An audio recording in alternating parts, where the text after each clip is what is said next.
একটা সময় ছিল যখন এতটা ভেবে বাঁচতাম না আমরা। কারো দিকে তাকালে শেষটা কেমন হবে এই প্রশ্নটা মাথায় আসতো না। তারপর জীবন ধীরে ধীরে শেখায়, কথা দিয়ে না, হারিয়ে দিয়ে। কিছু মানুষ আসে, মন ভরে কথা বলে, আর একদিন আর থাকে না। প্রথম কষ্টটা সহ্য করা যায়, নিজেকে বোঝানো যায় সবাই এরকম না। দ্বিতীয় কষ্টটা আরো ভেতরে যায়, মনে হয় হয়তো দোষটা কারোই ছিল না, শুধু সবকিছু একসাথে ঠিক হয়নি। এরপর একটা সময় আসে যখন আর কাউকে দোষই দিতে ইচ্ছা করে না, নিজেকেও না, শুধু ক্লান্ত লাগে।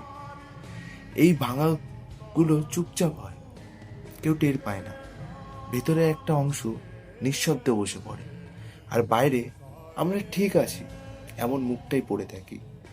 আমরা শক্ত হতে চেয়েছিলাম, নিজেকে বলেছিলাম আর কাউকে এতটা কাছে আসতে দেব না, কিন্তু মন মন কথা শোনে না। একটু যত্ন পেলেই গলে যায়, একটু আপন মনে হলেই সব সিদ্ধান্ত ভুলে যায়। সবচেয়ে কষ্টের জায়গাটা কি জানো? আমি কাউকে হারাইনি, আমি ধীরে ধীরে নিজেকে হারিয়েছি। তবু আমরা থেমে যাই না, আবার বিশ্বাস করি, কারণ মানুষ হয়ে জন্মালে মনটাকে পুরোপুরি বন্ধ করা যায়।